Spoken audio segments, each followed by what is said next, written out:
Okay, so we will go ahead with next topic. But before we go ahead with next topic, let us very quickly just summarize कि हमने last lecture में क्या क्या देखा था. तो if you remember last lecture में we have seen simple pendulum, और सिंपल पेंडुलम को अगर हम लोगों ने स्मॉल डिस्प्लेसमेंट दिया, रिमेंबर स्मॉल डिस्प्लेसमेंट, थीटा की वैल्यू स्मॉल होनी चाहिए, तो under that condition the simple pendulum performs linear simple harmonic motion. अब कल ये टॉपिक लेने के बाद उससे कनेक्टेड एक टॉपिक था लॉज ऑफ सिंपल पेंडुलम. तो अभी ये लॉज ऑफ सिंपल पेंडुलम क्या है पहले वो देख लेते हैं. इट इज वेरी सिंपल, बहुत ही सिंपल का टॉपिक है. इफ यू रिमेंबर कल हमने सिंपल पेंडुलम के केस में सिंपल पेंडुलम का टाइम पीरियड का इक्वेशन डिराइव किया था 2 अंडर रूट ऑफ L/G, याद है क्या? राइट. तो इसी फॉर्मूला से 4 लॉ बनते हैं. Number 1, do you see time period of simple pendulum is directly proportional to root of length. तो पहला लॉ है time period of simple pendulum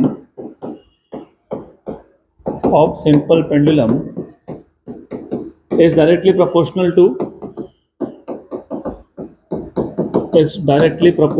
square root of length.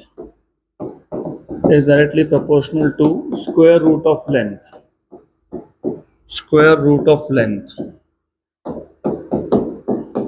Length of the pendulum, of course, right? Number 2, if you see time period of pendulum is inversely proportional to square root of acceleration due to gravity. इसको law of length बोलते हैं, उसको law of acceleration due to gravity बोलते हैं. So time period of simple pendulum, अभी मैं लिख नहीं रहा हूँ ऑफ सिंपल पेंडुलम, आपको पता है वो सिंपल पेंडुलम ही है. Of simple pendulum is inversely proportional to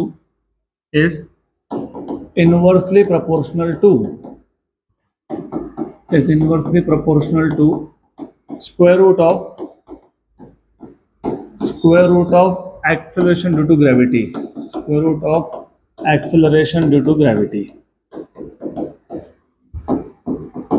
और 2 रूल बनते हैं. Do you see time period के इक्वेशन में कहीं पे भी एम्पलीट्यूड नहीं आया, तो time period of simple pendulum is independent of amplitude. और इफ यू सी कहीं पे भी मास भी नहीं आया, मास ऑफ द बॉब, तो time period is independent of mass of Bob.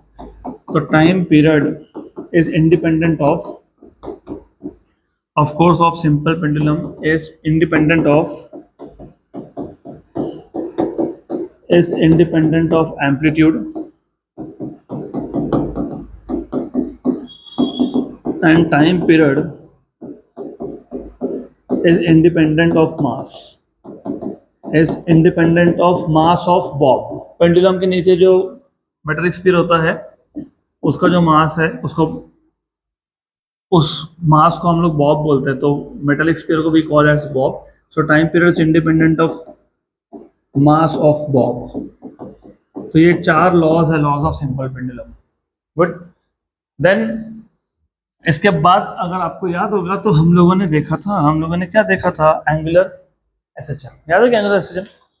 बस सिंपल सा केस था. एक हमारे पास मेटालिक वायर है या फिर नायलॉन वायर है, उसके नीचे एक डिस्क है. डिस्क को हमने वायर अटैच कर दिया सेंटर ऑफ द डिस्क पे वायर अटैच कर दिया. सेंटर ये डिस्क है, इसके सेंटर से एक वायर अटैच करके रिजिड सपोर्ट पे लगा दिया.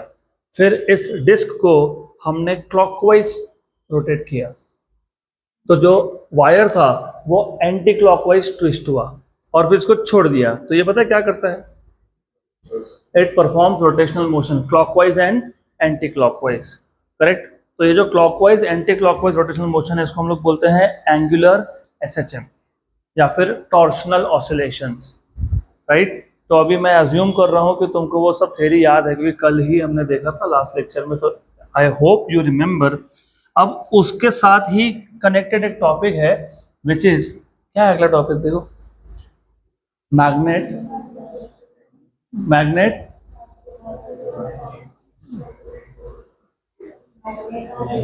वाइब्रेटिंग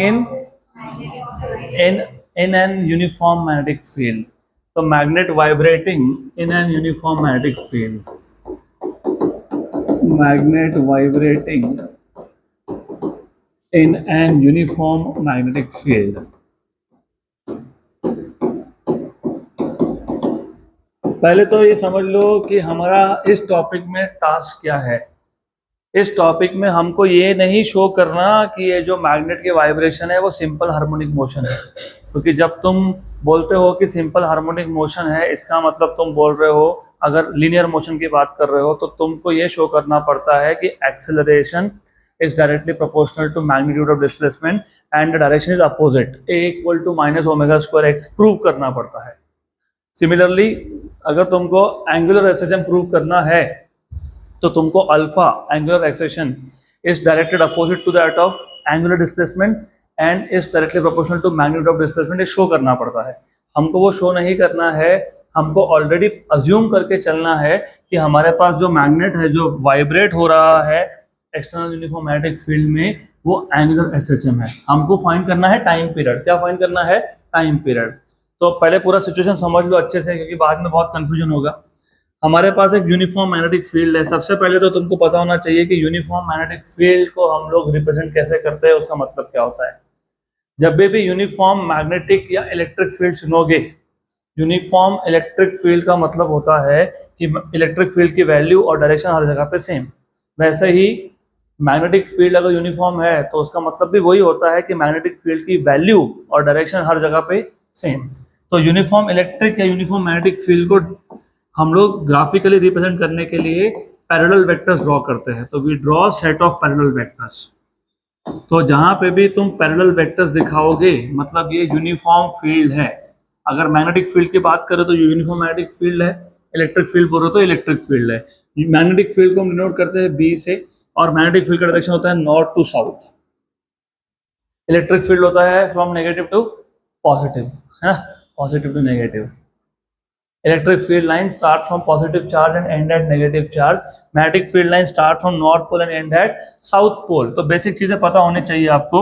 उसके बाद हमारे पास एक बार मैग्नेट है, ये है bar magnet. And you should also know कि बार मैग्नेट के पास दो पोल्स होते हैं, एक होता है नॉर्थ पोल, एक होता है साउथ पोल। और वेरी ऑब्वियस कि जब मैं एक बार मैग्नेट को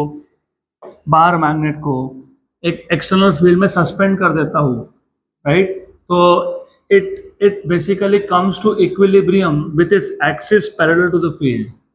अब ऐसा क्यों? क्योंकि बार मैग्नेट का जो नॉर्थ पोल है वो एक्सटर्नल फील्ड के साउथ की तरफ अट्रैक्ट होता है, और जो साउथ पोल है वो एक्सटर्नल फील्ड के नॉर्थ की तरफ अट्रैक्ट होता है। तो यहाँ पे जो इक्विलिब्रियम पोजीशन होगा उसमें जो मैग्नेट है वो एक्सटर्नल फील्ड को क्या है? पैरेलल है। क्या है? पैरेलल है। तो remember, when a magnet is suspended, when a magnet is suspended in an uniform magnetic field,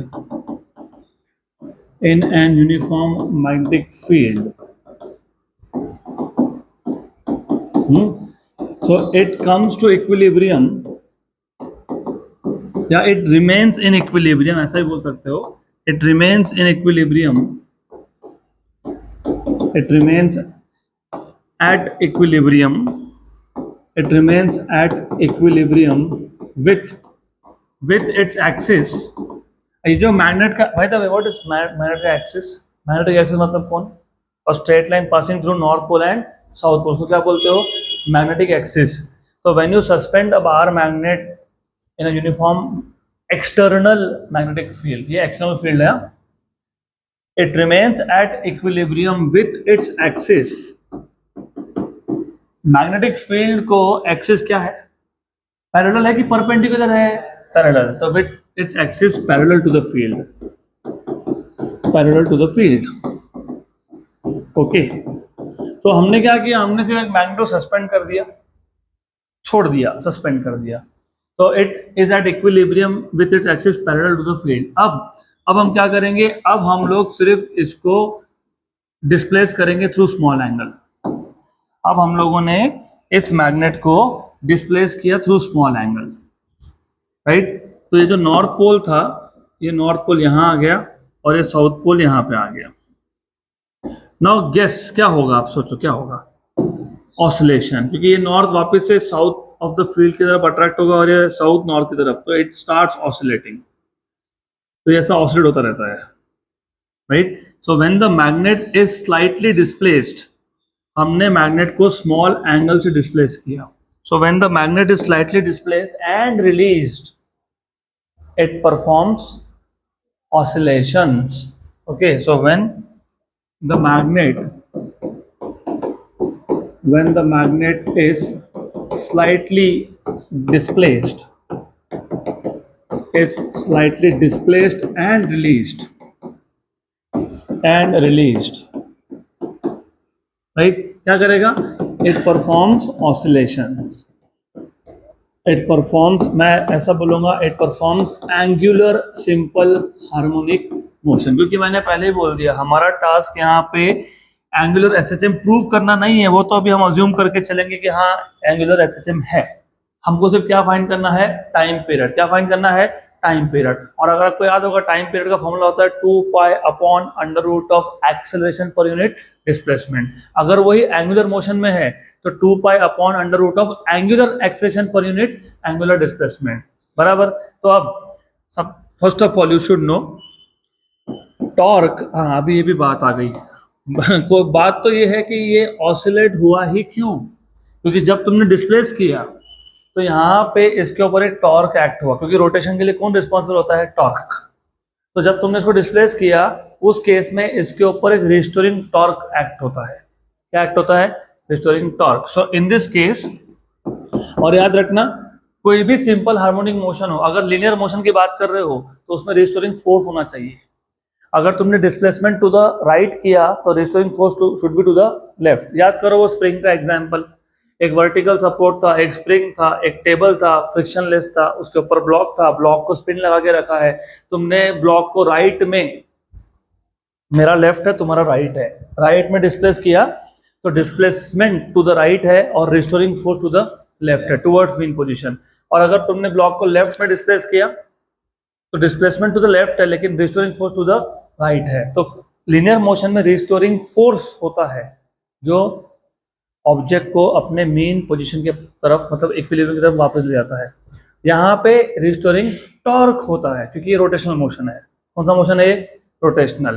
तो in this case restoring torque is given bye सबसे पहले अभी फिलहाल, क्योंकि तुम्हारा चैप्टर नंबर 10 बाकी है, magnetic effects of electric current, तो फिलहाल के लिए जो टॉर्क का इक्वेशन मैं बोल रहा हूँ बस उसको याद रख लो, क्योंकि बाद में आएगा तब तुमको पूरा का पूरा डिटेल बताऊंगा कि ये इक्वेशन कहाँ से आया, राइट। तो अभी फिलहाल पता होना चाहिए torque acting on bar magnet in an external field is given by mu bar cross B bar, where mu bar is magnetic dipole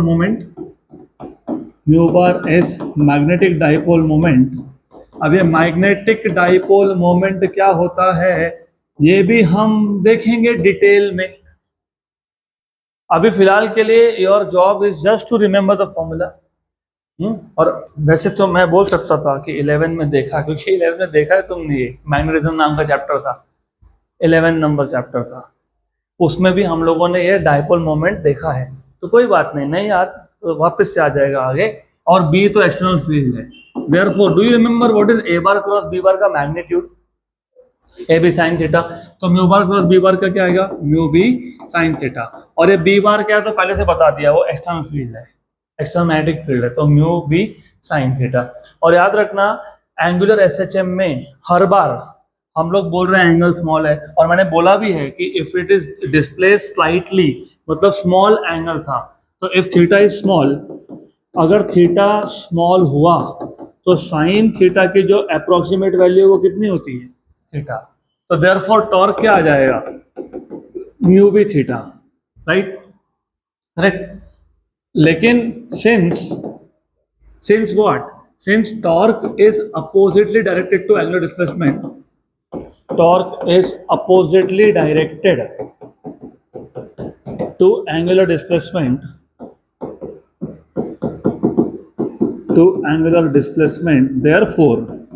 therefore आप ऐसा लिख सकते हो आप ऐसा लिख सकते हो torque equal to minus mu B theta. तो माइनस साइन से इसलिए लिख रहा हूं क्योंकि टॉर्क का और एंगुलर डिस्प्लेसमेंट का एंगल क्या है, डायरेक्शन क्या है, अपोजिट है।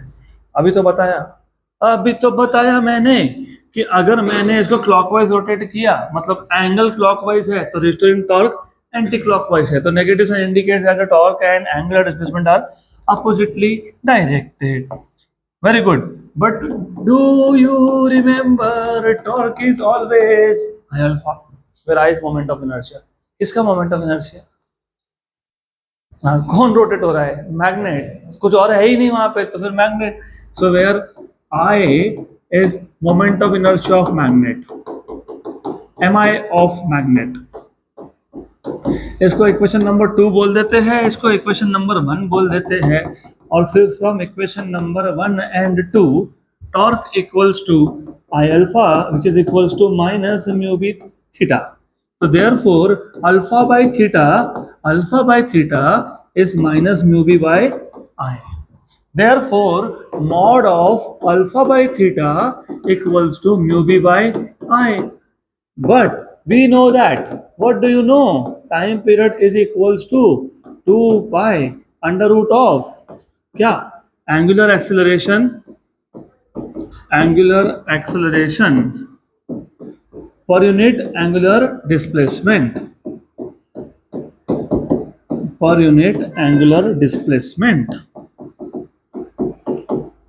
तो तुमको तो पता ही है, क्या पता है?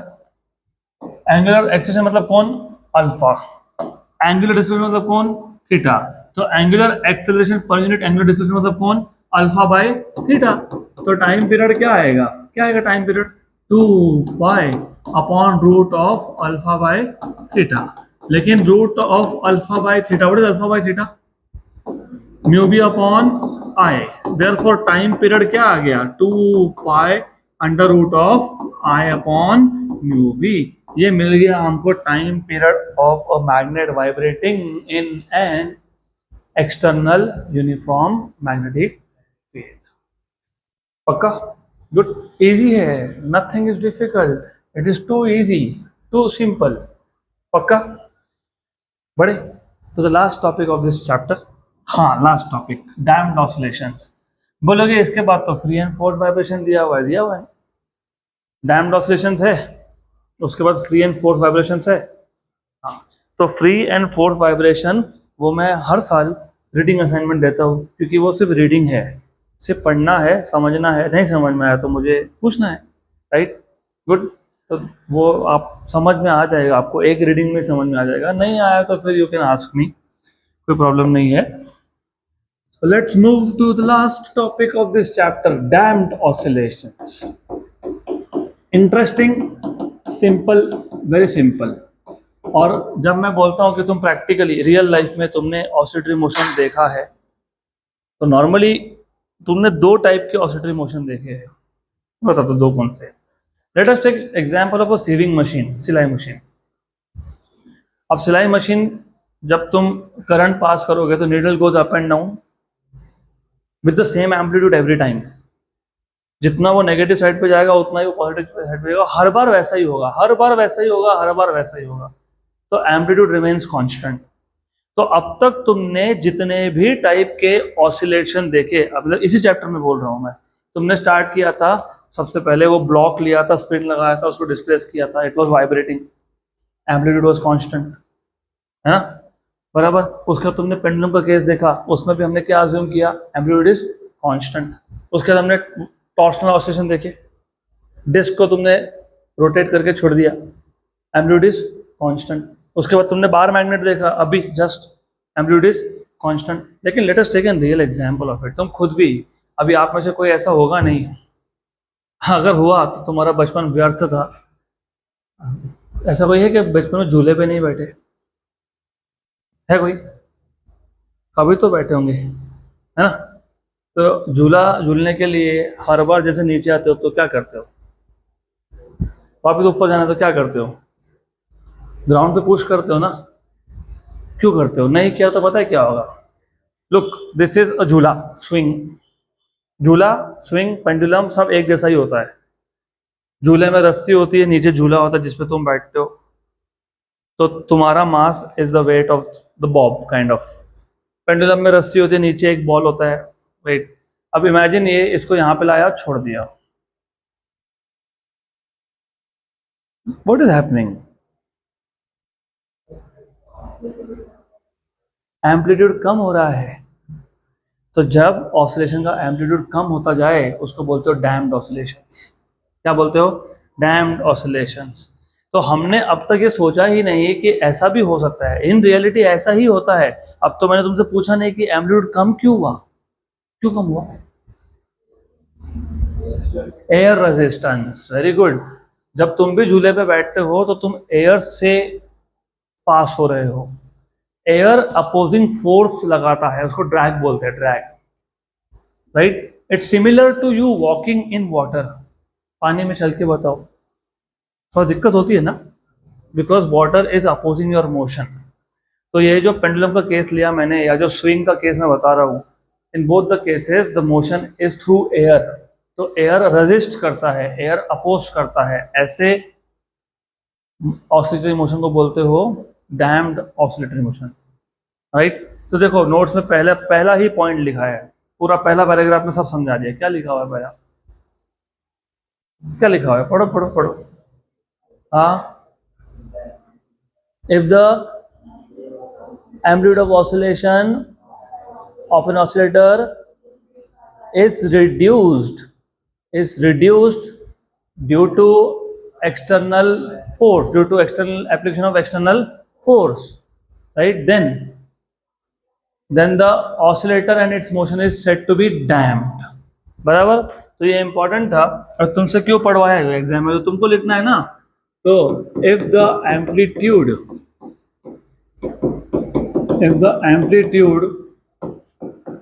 of oscillation decreases due to application of external force,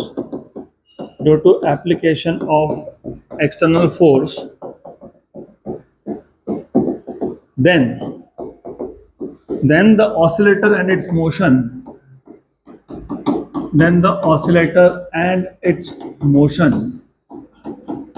is known as damped, is said to be damped. Better to say it is said to be damped.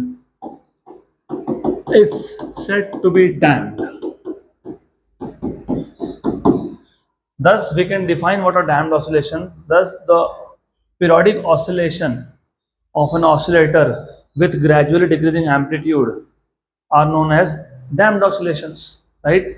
So the periodic oscillations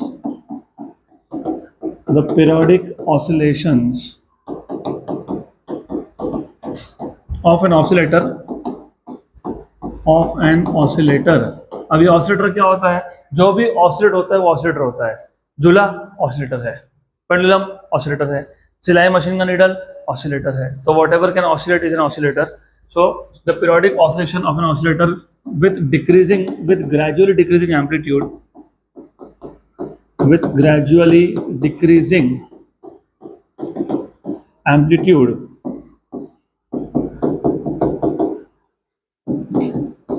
are known as damped oscillations.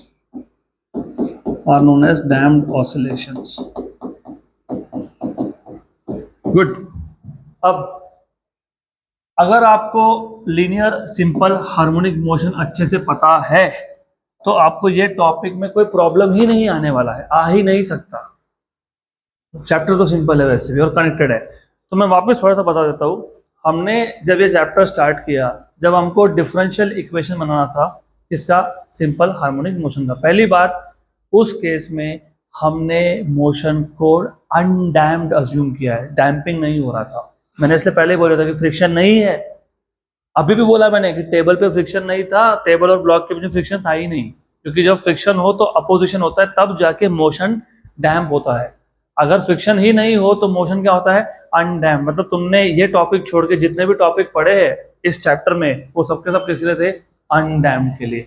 Undamped के case में तुमने differential equation बनाया था, अगर याद होगा तो 3-4 form थे उसके। तुम स्टार्ट करते हो, मैं बता ही देता हूँ, चलो ठीक है।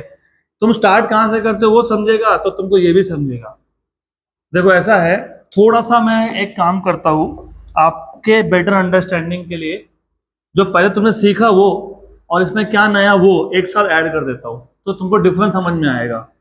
हमने ना पहले टॉपिक में ऐसा एक वर्टिकल सपोर्ट लिया था, उस पर एक स्प्रिंग लगाया था, स्प्रिंग को एक ब्लॉक लगाया था, ऐसा किया था ना, याद आ रहा है क्या? हाँ, अभी मैं सिर्फ एक काम करता हूँ, सपोर्ट को हॉरिजॉन्टल रखता हूँ, इसके नीचे एक स्प्रिंग लगाता हूँ, स्प्रिंग लगाता हूँ और स्प्रिंग के नीचे एक ब्लॉक लगाता हूँ, स्प्रिंग के नीचे एक ब्लॉक लगा देते हैं। तो ये सिचुएशन और वो सिचुएशन दोनों सेम है, बराबर। This situation and that one exactly same है। ये हो गया ब्लॉक, एंड ब्लॉक है some mass m, some mass m, okay, it is some mass m। अब एक बात बताओ, अगर इसको मैं से खींच लूं और छोड़ दूं, ऑसिलेशन, राइट? तो उस केस में तुम बोलते हो कि force equals to minus K x. बोला था कि नहीं ऐसा? बोला था ना। फिर उस केस में तुमने ये भी बोला था कि फोर्स क्या होता है, M A equals to minus K X. फिर तुमने ये बोला था कि A equals to minus K by M X. फिर तुमने लिखा था A equals to minus omega square X. फिर तुमने ए को लिखा था D two X by D T square equals to minus omega square X. सही है, पक्का, श्योर। फिर ओमेगा स्क्वायर को तुमने बाद में वापस से के बाई एम लिख दिया था, क्योंकि हमको अलग अलग फॉर्म देखने थे ना। या तो 3 फॉर्म बताए थे मैंने डिफरेंशियल इक्वेशन के। फिर तुमने क्या किया था, तुमने इसको शिफ्ट किया था राइट साइड में, नेगेटिव का हो गया पॉजिटिव, ये हो गया 0। फिर तुमने क्या किया, तुमने मास से मल्टीप्लाई कर दिया, तो ये बन गया डिफरेंशियल इक्वेशन का और एक फॉर्म। ऐसे ही किया था, है ना, पक्का। अब भी वही करना है, सिर्फ थोड़ा सा चेंज है। चेंज ऐसा है कि अब मैं इसके नीचे एक वेन लगा रहा हूं। वेन ये एक रॉड होता है टी शेप का। तो when is nothing but a rod of T shape. बस इसके नीचे मैंने एक वेन लगा दिया, तो आई हैव अ वेन। अब ये वेन क्यों लगाया बताता हूं मैं। अब हमने क्या किया, ये जो वेन है, वेन, इस वेन को एक कंटेनर के अंदर डाल दिया, और वो जो कंटेनर था उस कंटेनर में था लिक्विड, जैसे कि वाटर।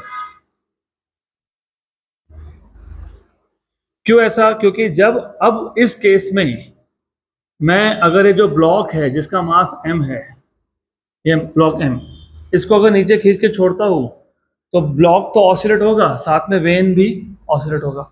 और वेन कौन से मीडियम में है, विस्कस, तो ड्रैग फोर्स होगा, बराबर। और ड्रैग फोर्स होगा तो ड्रैग फोर्स अपोजिंग फोर्स होता है। जैसे तुम एयर में से स्विंग करते हो तो एयर अपोज करता है, वैसे इसको कौन अपोज करेगा, लिक्विड। कौन अपोज करेगा, लिक्विड। तो मोशन क्या होगा, डैम्ड। क्या होगा, डैम्ड, मतलब एम्पलीट्यूड क्या होगा, कम होता जाएगा। अब बोलोगे पर सराउंडिंग में तो एयर था ना, फिर ये लेने की क्या जरूरत है, एयर ने डैम्पिंग कर सकता? हाँ कर सकता है, लेकिन एयर की वजह से डैम्पिंग बहुत स्लो होता है। बहुत ही स्लो होता है वो एयर का डैम्पिंग, बराबर। इसलिए हमने ये वेन लगा दिया। तो अभी मैं लिख नहीं रहा हूँ, you have to understand. Consider a block of mass m attached to one end of the spring, the free end of which is attached to a horizontal rigid support. The lower end of the block is connected with a vein. The vein is immersed in a fluid or a liquid like water. बराबर।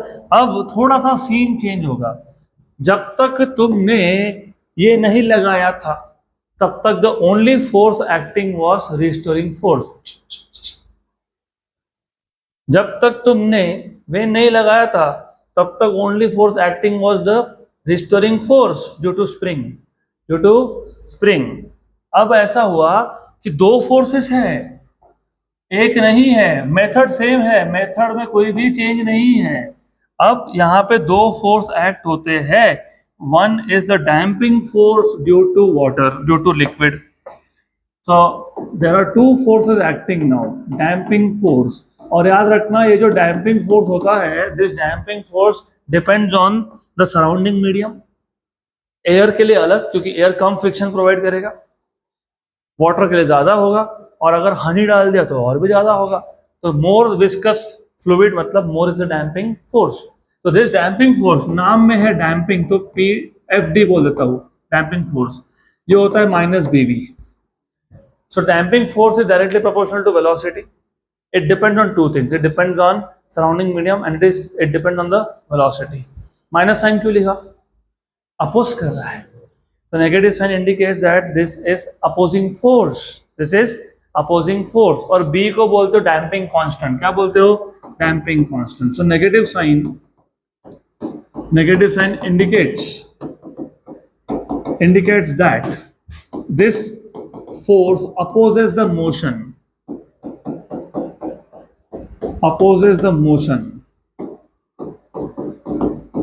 and B is known as damping constant. क्या बोलते हो इसको? damping constant. क्या बोलते हैं इसको? damping constant. बराबर, करेक्ट। दूसरा फोर्स है ड्यू टू स्प्रिंग, और स्प्रिंग क्या फोर्स लगाता है? Restoring force, right. स्प्रिंग था तो रिस्टोरिंग फोर्स था, साथ में डैम्पिंग फोर्स आ गया, तो रिस्टोरिंग फोर्स तो है ही ना वहां पे। तो जब मैं इसको खींचूंगा नीचे तो स्प्रिंग ऑब्जेक्ट को वापस कहां लेके जाने की कोशिश करेगा? ऊपर। तो स्प्रिंग कौन सा फोर्स दे रहा है? Restoring force. तो दूसरा फोर्स कौन सा है? Restoring force. और रिस्टोरिंग फोर्स किसने लगाया? स्प्रिंग ने। तो इसलिए मैं इसको FS बोलता हूँ, फोर्स ड्यू टू स्प्रिंग। ये क्या होता है? Minus KX। अब टोटल फोर्स कितना हो गया फिर? देयरफॉर टोटल फोर्स, और नेगेटिव साइन तुमको पता ही है, negative sign indicates that the force and displacement are oppositely directed. और K को क्या बोलते हो? पता है K को क्या बोलते हो? स्प्रिंग कांस्टेंट या फिर फोर्स कांस्टेंट। तो total force F equal to क्या होगा? Damping force plus force due to spring. तो what is damping force? Minus BV minus KX। तो therefore you know what is total force? What is force? Mass into acceleration. Therefore, MA equals to minus BV minus KX. इसलिए तो बोला मैंने, same ही है, सिर्फ जब damping force नहीं होता है तो ये वाला टर्म नहीं होता है, बाकी सब सेम है, बाकी नो चेंज। अब इसको यहां लाओ। Therefore, MA plus KX plus BV equals to 0. What is A? d2x by dt square plus kx plus bv equals to 0। बराबर, ये बन गया डिफरेंशियल इक्वेशन। बराबर। और अगर डैम्पिंग फोर्स नहीं होता तो ये होता क्या? नहीं। तो क्या बन गया? m d2x by dt square plus kx equal to 0। तो ये तो तुमने पहले से देख के रखा है, अनडैम्प्ड मोशन। सही है, पक्का। और ये जो v होता है, v m d2x by dt square plus BV क्या होता है? dx by dt plus kx equals to 0। अब इशू ये है, अगर आपको याद होना चाहिए, तुम ना एक्सेलेरेशन के इक्वेशन से स्टार्ट करते थे, डिफरेंशियल इक्वेशन बनाते थे, इंटीग्रेट करते थे, फिर तुम वेलोसिटी का एक्सप्रेशन डिराइव करते थे, omega under root of a² माइनस x² अनडैम्प्ड मोशन में। फिर v को लिखते थे dx बाई dt, फिर एक डिफरेंशियल इक्वेशन और बना लिया, फिर इंटीग्रेट कर लिया, फिर x मिल गया a sine omega t plus alpha. ठीक, यहां पे भी वैसा ही करना पड़ता है, हम करेंगे नहीं। क्यों? क्योंकि ये डिफरेंशियल इक्वेशन सेकेंड ऑर्डर का है। मैंने आपको बोला था कि आपके सिलेबस में ये इसका सॉल्यूशन नहीं है, लेकिन सॉल्यूशन का मतलब पता होना चाहिए। सॉल्यूशन मतलब find the value of x such that left hand side equal to right hand side. तो इस केस में जो सॉल्यूशन आता है ना, मतलब x का जो वैल्यू आता है, तो therefore solution to this differential equation DE is, direct लिख देना, x equals to a e raise to minus bt by 2m। Sine या कॉस जो लिखना है वो लिखो, लेकिन याद रखना साथ में अल्फा लिखना पड़ेगा, क्योंकि ये अल्फा ही उनको बताता है कि साइन की कॉस। हमने भी तो ऐसा किया था, x equal to a sine omega t plus alpha, फिर बोला अल्फा इक्वल टू 0, तो पार्टिकल ने कहां से स्टार्ट किया? मीन से। अल्फा पाई बाई 2, तो sine of omega t plus pi by 2 क्या बन गया? Cos omega t, right. तो तुम कॉस लिखो, साइन लिखो, कोई फर्क नहीं पड़ता, अल्फा लिखना। बराबर। और ओमेगा डैश क्यों लिखा? क्योंकि पिछले केस का फ्रीक्वेंसी जो ओमेगा था और ये जो ओमेगा है वो सेम नहीं है। और अगर तुमको थोड़ा सा और अच्छे से याद करोगे तो अनडैम्ड मोशन में ना, अनडैम्ड मोशन में ऐसा आता है, साइन या कॉस कोई फर्क नहीं पड़ता, ए आता है।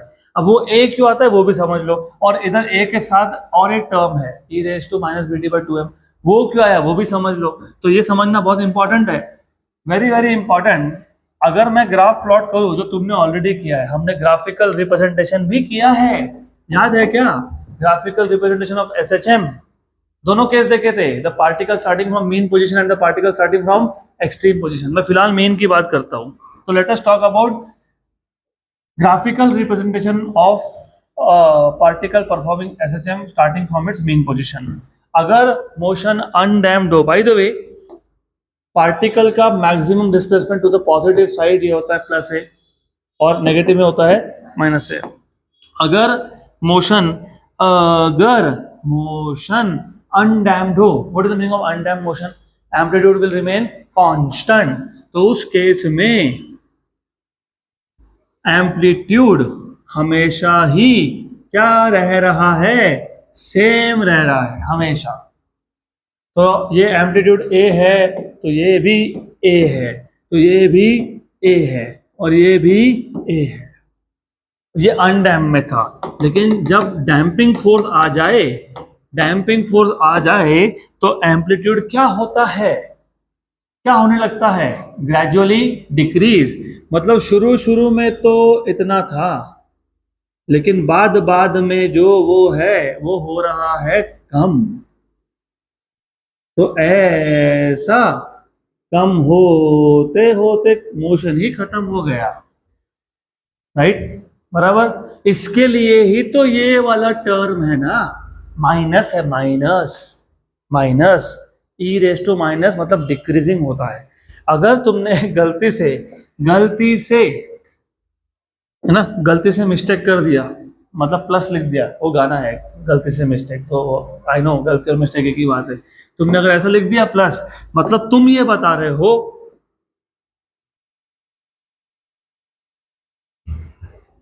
समझ में आया क्या बता रहे हो? Amplitude is increasing.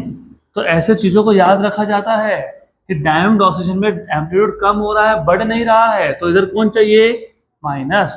तो ये जो टर्म मैंने लिखा है पहले नहीं लिखा था, क्योंकि पहले तो एम्पलीट्यूड कम हो ही नहीं रहा था ना, तो डैम्पिंग फैक्टर था ही नहीं एम्पलीट्यूड में। लेकिन अभी डैम्पिंग फैक्टर है क्या?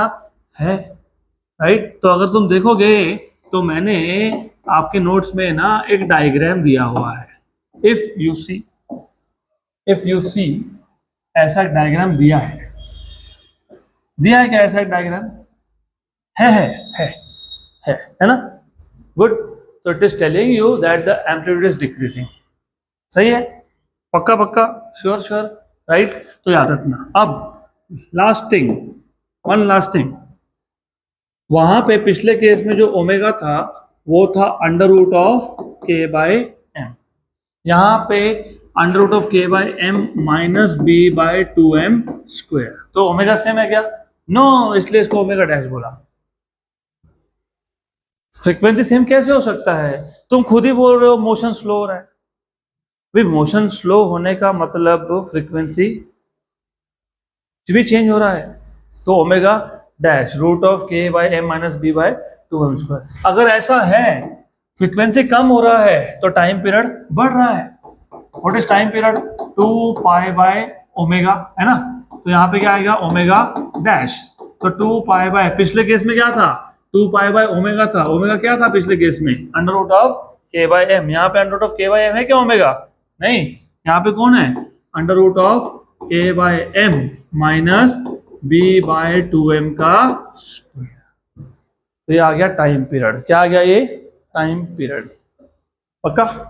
Sure good, 100% done. So that's the end of theory part of this chapter.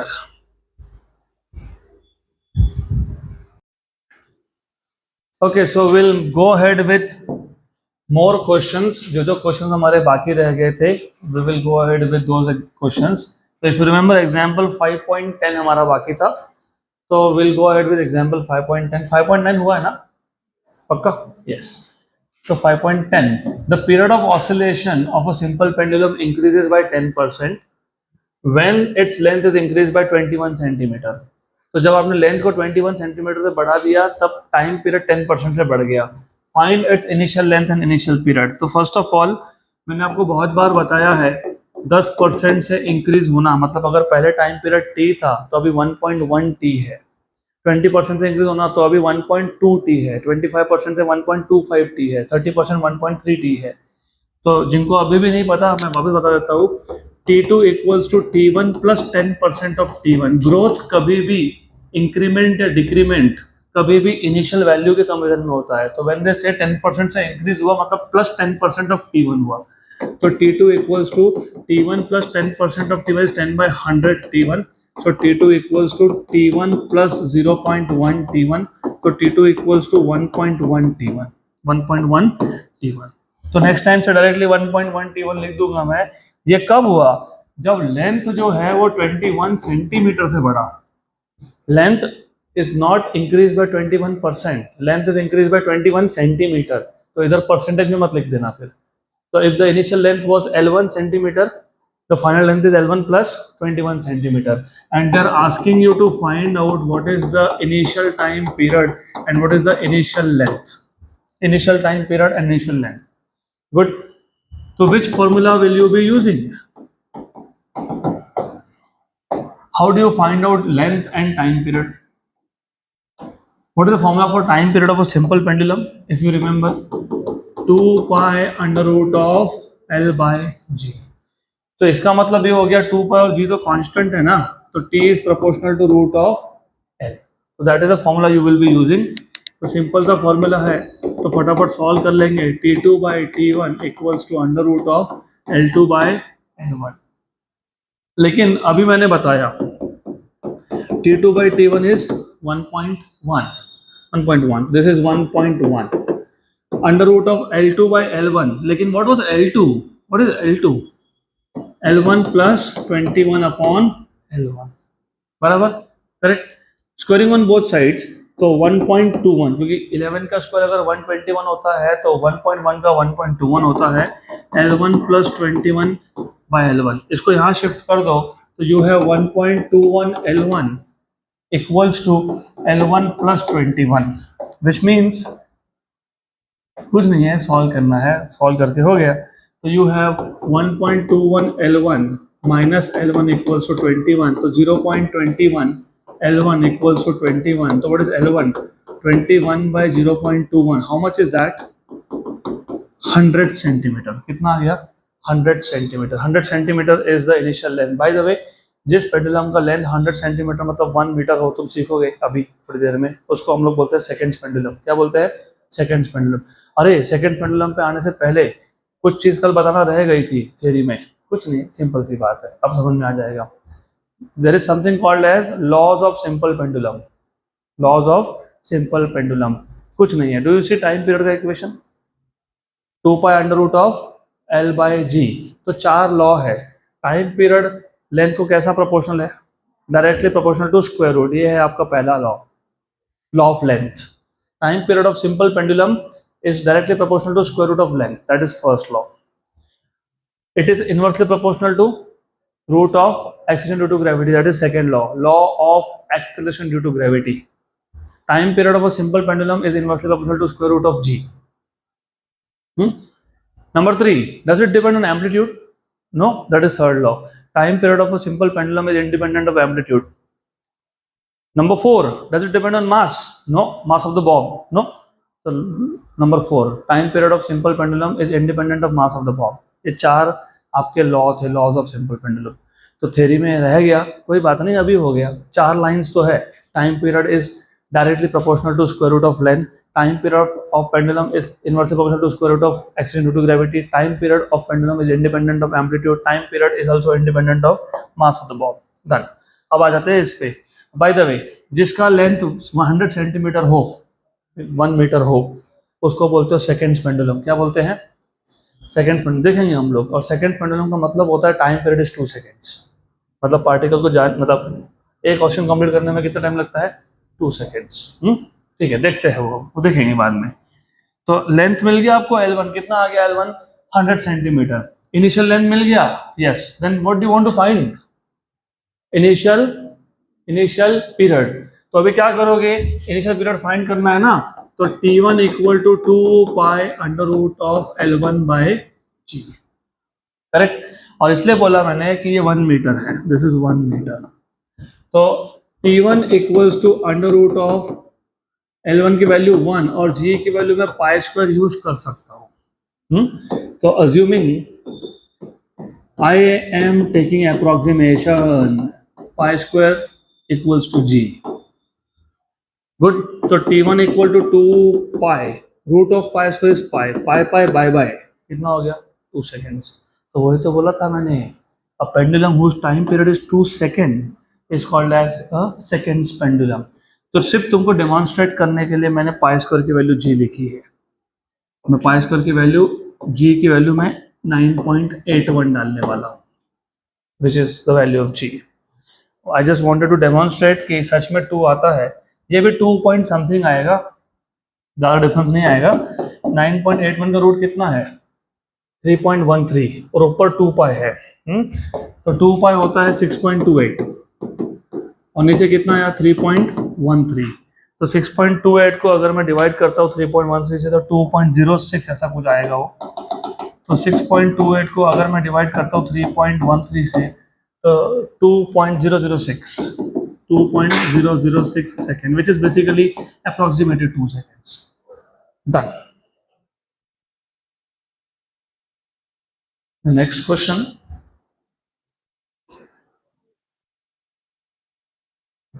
Example 5.11, 5.11. ये अच्छा क्वेश्चन है, वेरी गुड।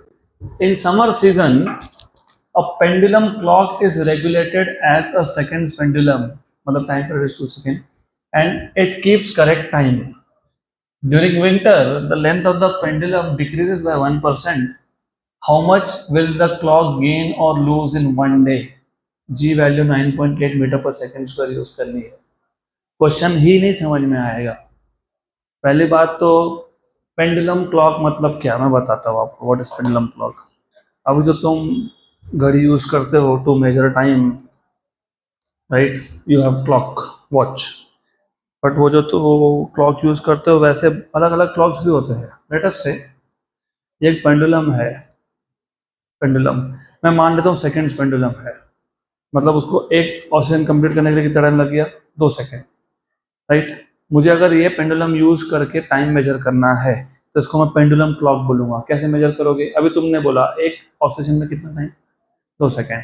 तो अगर मैं 1 2 3 ऑसिलेशन मेजर कर रहा हूँ तो कितना टाइम? 6 सेकेंड्स। डन।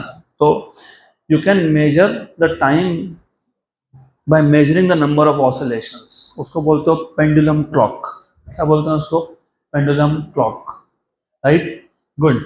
तो in summer season a pendulum clock is regulated as a seconds pendulum, मतलब time period is 2 second, summers में 2 सेकेंड का टाइम पीरियड है, and it keeps correct time. Keeps correct time मतलब it measures time accurately.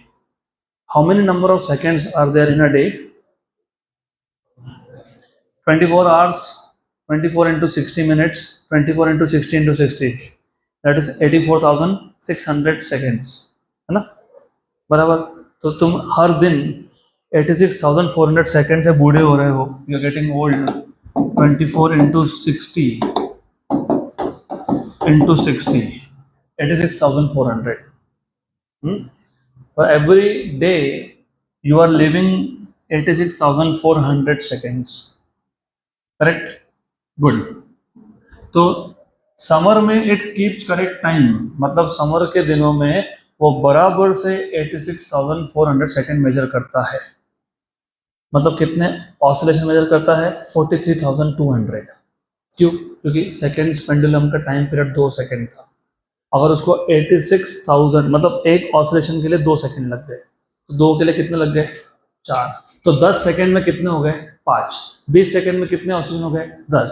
तो 86,400 seconds में कितने oscillation हो गए? 43,200। तो हर दिन में वो 43,200 टाइम्स ऑसिलेट होता है इन समर सीजन। अब बोला है during winter, you know, thermal expansion and thermal contraction, when you heat a rod, इस केस में लेंथ, वायर का length, right, when you increase the temperature the length increases, thermal expansion, अगर temperature decrease करोगे तो it decreases. तो winter में क्या होता है, टेम्परेचर कम होता है, टेम्परेचर कम होगा तो लेंथ भी कम हो जाएगा। And remember time period is directly proportional to root of L, law of length. If length decreases time period also decreases. Time period decrease होने का मतलब क्या होता है, टाइम पीरियड डिक्रीज होने का मतलब क्या होता है, it is taking less time to complete one oscillation, मतलब now it will oscillate more compare to summer. अगर समर में एक दिन में 43,200 टाइम्स उसका ऑसिलेशन हुआ तो विंटर में ज़्यादा ही होने वाला है। अब मतलब विंटर में वो ज़्यादा टाइम मेजर कर सकता है क्योंकि number of oscillations are more, है ना। तो इट विल गेन और lose, it will gain time, lose नहीं करेगा, वो क्या करेगा, गेन करेगा, because it is measuring more time. तो अभी इसको पूरे क्वेश्चन को मैं in the form of formulas और गिवन डेटा लिख देता हूँ। तो what is the given data, सबसे पहले समर में time period is 2 second, this is what you know, and the length of the pendulum decreases by 1% in winter. So if the length of pendulum in summer was ls, in winter it is minus 1% of ls. 1% से कम हो गया ना, decrease हो गया, increase हो तो क्या लिखते हैं, प्लस, करेक्ट। तो what is LW, it is ls minus 1/100 is 0.01.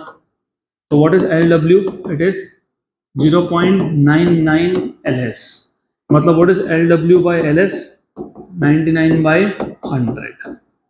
Agree to this, हाँ कि ना, यस नो, बराबर है, ओके गुड, ये हो गया। अब g की वैल्यू तो तुमको 9.8 ही बोली है, तो they are telling you to use the value of g as 9.8, okay. तो g की value you are suppose to use 9.8, तो g value we will be using 9.8, of course meter per second square, and they are asking you to find if the clock loses or gain time, मतलब difference of time, I would say difference of time, not time period, I will say delta small t, capital T is reserved for time period. So how are you going to solve this question is again simple, सबसे पहले you have to think, दो formula है, पहले तो ये बता दो कि टाइम पीरियड का फॉर्मूला क्या, बाकी बात बाद में करेंगे, 2π√L/g, सही बात, good good.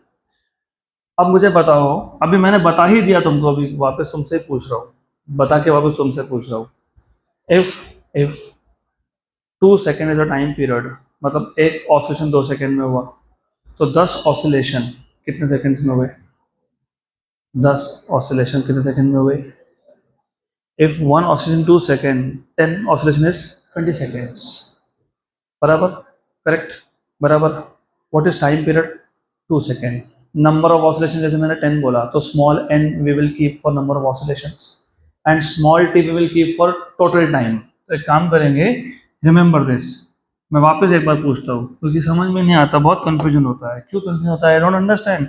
What is time period, capital T, if I ask, if I tell you time period is 2 second, कितना सेकेंड, 2, तो 5 ऑसिलेशन के लिए कितना टाइम लगेगा, कितना, 10, मतलब तुम पता है क्या कर रहे हो, तुम ये कर रहे हो, total time is number of oscillation into time period, total time is number of oscillation into time period, पक्का क्या, यस और नो, हाँ कि ना, हाँ बराबर है, ओके। तो what is number of oscillations, small t by capital T, तो number of oscillation is small t by capital T, this is what you need to know, तो क्वेश्चन सॉल्व नहीं होगा।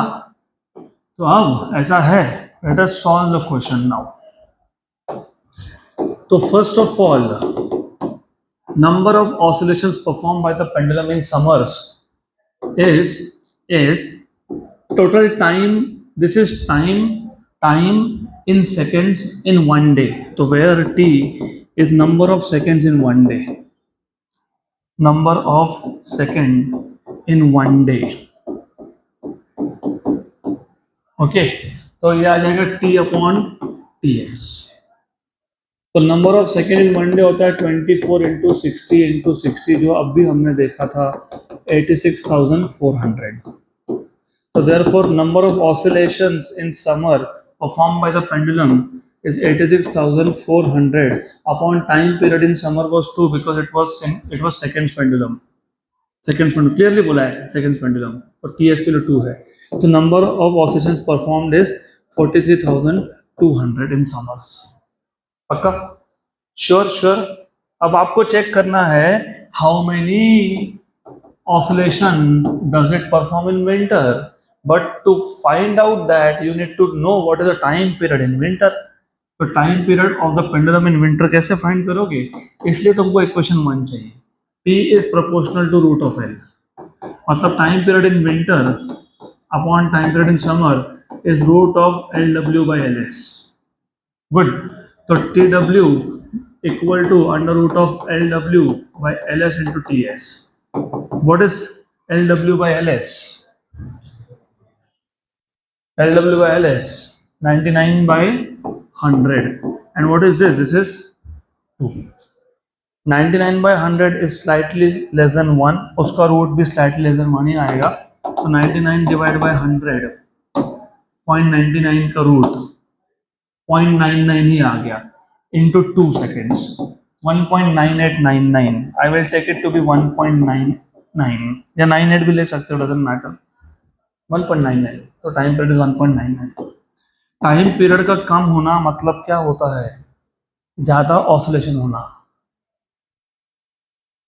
सीधी बात है ना, पहले मैं एक चक्कर कंप्लीट करने के लिए 2 सेकंड का टाइम ले रहा था, my motion was slow, now I'm doing it faster, मतलब I will perform more number of oscillation per day।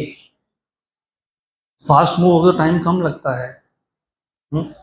तो ऑफ कोर्स, तो नंबर अभी फाइंड कर लो, what is the number of oscillations performed in winter, it will be T upon TW। Number of seconds in day तो change नहीं होने वाला, it is going to be the same, सिर्फ ये चेंज हो गया। तो 86,400 बाई 2 की जगह पे 86,000 बाई 1.99 करना पड़ेगा। अभी 86,400 divided by 1.99 43417 approximately 43417, right? Correct, barabar। So therefore what is the increase in the number of oscillations? It is number of oscillation in winter minus in summer। तो 43417 माइनस समर में कितने थे, 43200, इतने था ना। तो कितने ज्यादा ऑसिलेशन परफॉर्म कर दिए, 217, राइट, बराबर, करेक्ट। तो what is the increase in time, gain in time, gain ही होगा, लॉस नहीं होगा। ज्यादा चक्कर मार रहा है तो ज्यादा टाइम मेजर करेगा वो, कम चक्कर मारेगा तो कम टाइम मेजर करेगा। तो गेन इन टाइम इज, इसका फॉर्मूला कैसे बनाते हो, gain in time, it is gain in number of oscillation, gain in time is gain in number of oscillation into time period. वही अभी तो लिख के दिया मैंने, तुमने बोला हाँ हाँ हाँ हाँ, हमको समझा, ऐसा लिखा था कि नहीं मैंने, हाँ कि ना, यस, तुमने बोला हाँ हाँ बराबर है। अब सिर्फ इसको delta T delta N into T लिखा तो नहीं समझ में आ रहा, ऐसा कैसा हो सकता है, how it is possible? I told you total time is number of oscillation into time period। yes, but I am saying कि time period को फिलहाल constant मान लो। what is the increase in time? it is T delta n, क्योंकि number of oscillation बढ़ गए तो total time बढ़ेगा। अब आप ये भी सोच रहे होंगे कि टाइम पीरियड को कांस्टेंट क्यों लिया हमने, क्योंकि जब तुमको ऐसा क्वेश्चन पूछा होता है how much will the clock gain और लूज, ये कभी भी in comparison with initial condition होता है। इनिशियल कंडीशन समर था, तो टाइम पीरियड समर का यूज करोगे कंपेयर करने के लिए। तो यहाँ पे जो तुम टी यूज कर रहे हो, ये इनिशियल सीजन जो भी था उससे कंपेयर होगा। कंपैरिजन कभी भी, तो सिंपल एग्जांपल देता हूँ, some of you may be some of you, आप लोग वेट लॉस करना की कोशिश करते हो, some of you try to gain weight, है ना। फिर जैसे प्राउडली बोलते हो अरे मेरा 80 था 70 हो गया, मैंने 10 किलो कम कर दिया। 10 kilo compare to what? Initial.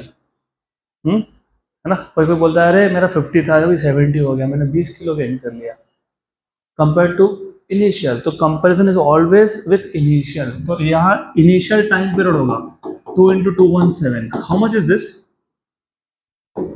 434 seconds. So what is the gain in time? 434 seconds. If you want to measure in minutes, एक मिनट में 60 सेकेंड, तो एक सेकेंड में 1/60 मिनट, मतलब 434 divided by 60, so 7.23. So this is in second. If you want to measure in minutes, you just divide by 60. So it is measuring 7.23 extra minutes per day in winter. 7.25 minute ज़्यादा time major करेगा।